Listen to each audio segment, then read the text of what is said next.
공정인대 속담에는 또 그런 말도 있습니다. 안성시장은 경성보다 두 개가 더 많다. 두 가지가 더 많다라는 거는 두 개가 뭐가 더 많을까라는 것보다 경성보다 그만큼 다양성을 이야기한 것이 아닌가라는 생각이 듭니다. 이럴 정도로 안성이 시장이 아주 번성을 했어요.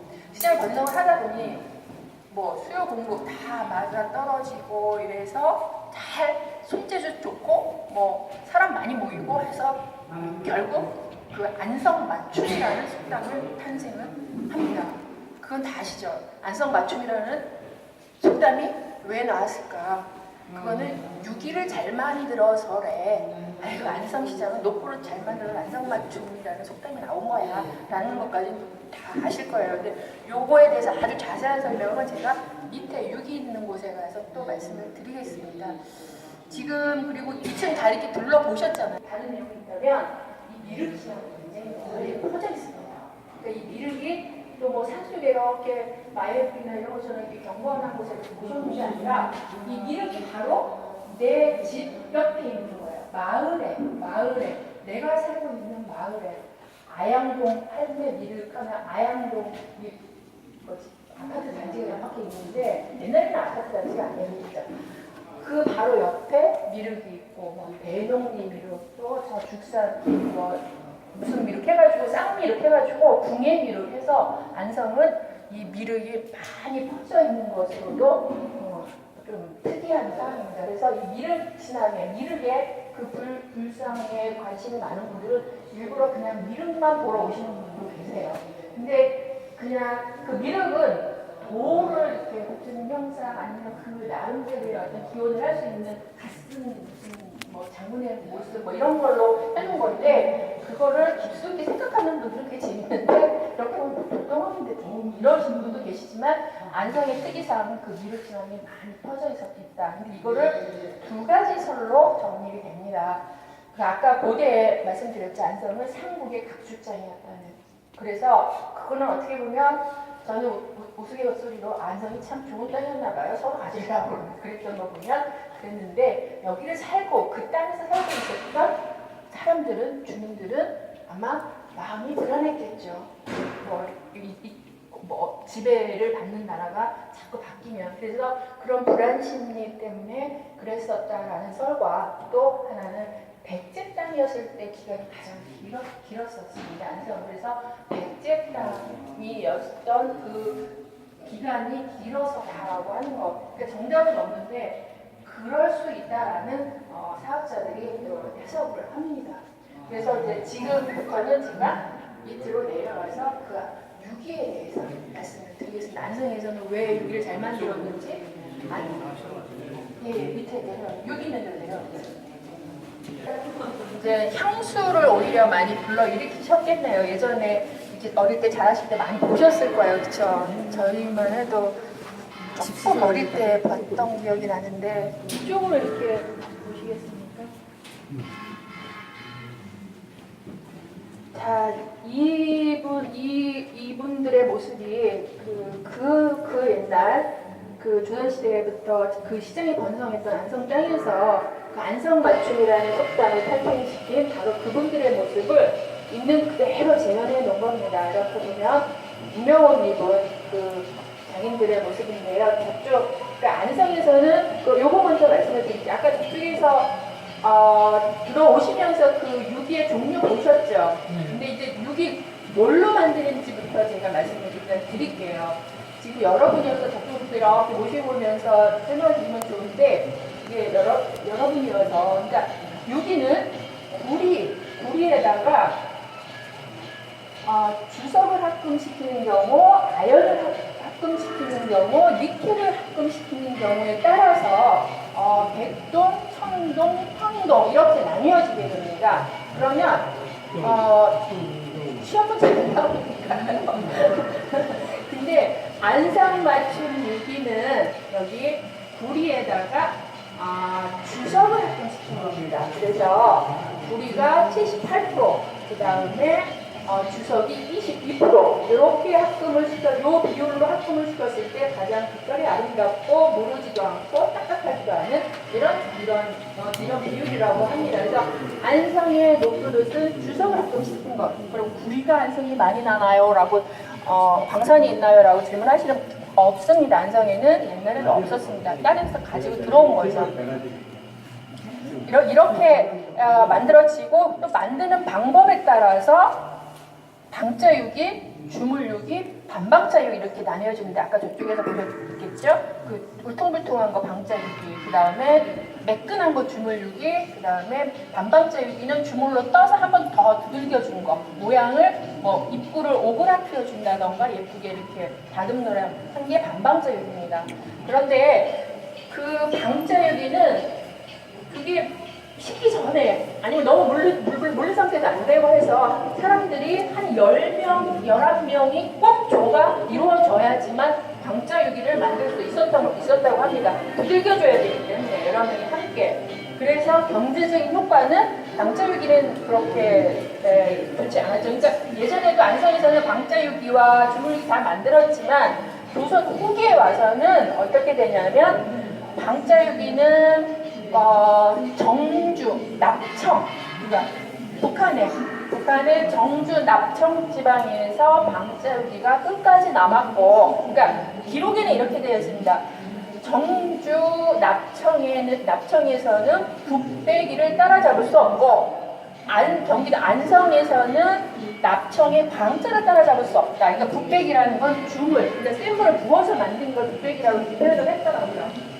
따라잡을 수 없다 해서 결국 조선 후기에 와서는 자연스럽게 지역적 분업이 됩니다. 그래서 방자유기가 필요한 사람들은 정주 납청 지방으로 가고, 그 다음에 이제 주물유기가 필요한 사람들은 안성으로 오기 시작하는 자연스러운 지역적 분업이 됐고요. 그래서 안성에서는 그러면 왜 이렇게 주물유기를 이분들이 잘 만들었냐면, 이 주물유기를 만들 때는 흙 보이시죠? 저게 그겁니다. 기포. 그러니까 허연 뻘흙을 햇빛에 잘 말려서 층에 고기를 친 다음에 다시 소금물을 부어서 쑥을 넣어서 덮음집을 만드는 겁니다. 암덮음집, 쑥 덮음집을 만들어서 그 사이에 생물을 부어서 떠내는 거죠. 그래서 아주 매끄러운 흙이 필요했는데 바로 안성은 서해안이 가까워요. 그렇지만 안성은 지금도 있지만 예전에는 서해안물이 아양동. 그런데 그 아양동이 옛날 명칭으로는 아롱기라고 그래요. 노인들은 아롱게, 연세가 많으신 어르신들은 아롱게라고 그러시거든요. 거기가 왜 아롱게냐면 안성천물하고 서해안 바닷물이 만나는 부분이어서 거기는 늘 안개가 자주 꼈답니다. 그래서 아롱게 했던 그런 거 보면 바로 옛날에는 서해안물이 안성까지 들어온 거죠. 그래서 뻘흙을 구하기가 굉장히 용이했었던 겁니다. 바로 옆에 뻘이 있었던 거죠. 그래서 또 저기 보면 저기 나무 장작 숯불 저게 송탄인데 송탄 소나무 숲. 그러니까 안성에는 주변에 널려 있는 게 소나무였고요. 지금도 소나무 많지 예전엔 더 많았겠죠. 소나무가 많았고. 자, 그러니까 몇 가지죠. 시장이 발달했죠. 좀 장인들이 있죠. 그 다음에 백도가 있죠. 그 다음에 송탄이 흔하지. 그러니까 이런 조건들이 잘 맞아 떨어졌기 때문에 안성에서는 결국 주물유기를 잘 만들 수밖에 없었던 겁니다. 자, 그래서 이분들 그 기록 의궤에 보면 이런 얘기가 나옵니다. 1744년 해경봉 씨와 사도세자 가래 때 안성의 김가노미와 김태강이를 차출하였다라는 기록이 있습니다. 이게 옛날에 궁궐에서 일이 다 기록을 하잖아요. 그 기록에 그러니까 사도세자와 해경봉 씨 결혼식 때 이런 사람들이 불려간다라는 그런 기록이 정확하게 아주 구체적인 이름까지 나옵니다. 또 순원 왕후 장례식 때 안성에 그때는 굉장히 명단이 많습니다. 안성에 그 유기를 만드는 유장들을 누구가 다 불려드렸다라는 그런 기록도 있습니다. 그런 걸 보면 이 안성의 이 유기를 만드는 장인들은 늘 궁궐에서 무슨 급한 일이 있거나 필요로 하는 일이 있으면 많이 불려갔었다는 거죠. 그만큼 인정을 받았던 거고. 그래서 그렇다면 안성맞춤이라는 속담은 그냥 유기만 잘 만들어서일까가 아니라 지금 제가 이런 말씀을 드린 건 궁궐과 연결이 되어 있었다는 거죠. 속담이 나온 데에는 다 아까 여러 가지 만드는 방법, 또 만드는 종류 이거에 따라서 이게 달라졌지만 다 만든 제품, 다 만든 완성품을 가지고는 또 두 가지로 나뉘어지게 되는데 이쪽으로 보시면 우리 흔히 보는 놋주발, 놋대접 저거는 똑같은 모양의 그릇을 여러 개 많이 뽑아내는 겁니다. 그래서 저거는 시장에다가 다 내놓고 똑같은 그릇들을 많이 쌓아놓고 그냥 일반 서민들이 가서 다 편하게 살 수 있는 그릇을 갖다가 장례기라고 했습니다. 장례기. 그러니까 모습을 지금으로 말하면 기성품이에요. 기성품. 그리고 저 상차림을 차려놓은 저 상차림을 보면 저건 궁궐에서 임금님이 조상에게 제사를 올릴 때의 상차림 모습인데 저 상차림의 저 그릇들을 갖다가는 모춤, 또 그 위에 마침, 또 시읒받침이 들어간 마침, 지금의 지읒받침이 들어간 맞춤으로 이제 우리 고어에서 현대어로 이렇게 변형을 하게 되는데 바로 저 상차림이 맞춤입니다. 그러니까 궁궐에 계신 분들이나 하양의 4대 부가의 부인들이 안성시장의 이분들한테 나는 이런 그릇, 이런 모양, 이런 크기, 이런 것이 필요하니 나는 이렇게 만들어 주라라고 주문을 하게 되는 겁니다. 그래서 보면 크기가 뭐 다 각색이죠, 여러 가지. 그러면 그거를 이분들이 잘 만들어서 가서 드립니다. 납품을 하는 거죠. 드리면 그때 나오는 말들이 그러니까 다 만들어서 갖다 드리면 불평불만이 나오질 않는 겁니다. 그래서 참 안성맞춤이다 하는 말은 결국 한양의 4대 부가나 궁궐에 계신 분들이 저 후기를 분들에게 맞춰주고 나서 자연스럽게 나온 그 말의 맞춤이다.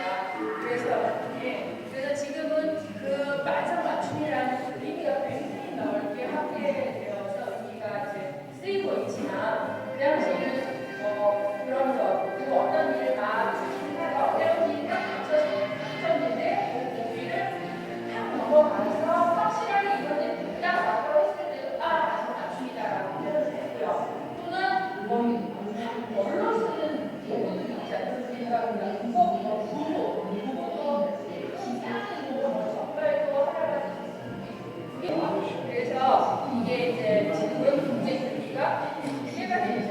이럴 때 뭔가 잘 맞아 떨어지는데 나한테 내가 원하는 대로 떨어지면 안성맞춤이다라는 말씀을 표현을 하는데 실제로는 저 궁궐이나 사대국가에서 원하는 대로 잘 맞춰서 그때부터 나온 말이 안성맞춤이라는 거죠.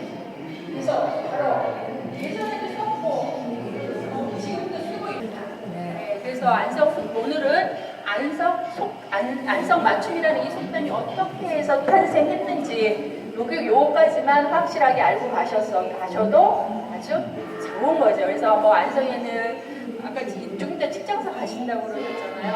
그 칠장사에 숨겨진 이야기, 재밌는 이야기 지금 칠장사 아주 보기 좋습니다. 그 풍경 좋아요. 그래서 이런 천년 고찰이 세 군데나 있고 뭐 이런저런 자랑을 좀 많이 해드리고 싶은데 시간이 좀 없으시니까 제가 차에 타서 할 수도 없고 저 박물관에 있어야 되니까 그래서 칠장사에 가셔서 좋은 이야기 많이 들으시고요. 그 칠장사에 관한 또 여기 기획 전시를 어제부터 시작을 했습니다. 이제 이거 한 번씩만 둘러보시고 거기에서도 재미있는 해설을 많이 들으시는 게 좋을 것 같습니다. 그래서 아까 제가 처음에 인사드리면서 안성은 바로 들꽃 같은 곳입니다 라는 것 하나하나 조용조용 이렇게 보시고 편안한 마음으로 안성 여행 잘 하시고 편안하게 올라가십시오. 예, 고맙습니다.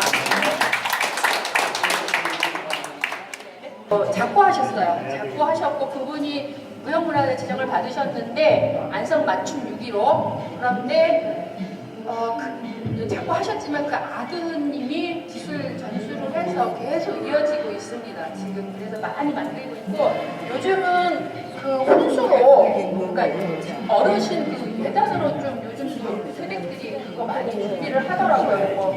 또 할머니 할아버지는 돌제비 그 손주들 돌제비 그릇으로 선물하고 그릇이 만만하게 거지 값이 만만치는 않는데 요즘 그렇게 활성화되고 여기서 또 하나 기분 좋은 소식은 제가 이 박물관에 근무하면서 젊은 그 남자들이 저희 서울에서 내려와 저한테 질문을 하더라고요. 이거 주문을 하면 많이 생산할 수 있냐? 이렇게 한다 공장에서 했더니 왜 그러냐 했더니 우리 왜 요즘 기분 좋잖아요. 한류 또는 케이팝 이게 상상도 못한 일들이 막 빵빵 터지고 있는데 그러니까 만약에 대장금이나 이 사극이나 뭐 영화 우리 한국 영화를 팔면 그냥 영화를 팔고 끝나는 게 아니더라고요. 그러니까 그 굴뚝 없는 산업이라는 게 정말 맞는 말인 것 같습니다. 거기에서 나오는 녹그릇 있잖아요. 그러니까 저거가 너네 나라 가면 지금도 살 수 있는 거니? 라고 질문을 한대요. 그래서 어떻게 보면 그 한류가 우리의 것들 이런 거 알리기 또 이런 것들을 보여주기 이거에서도 정말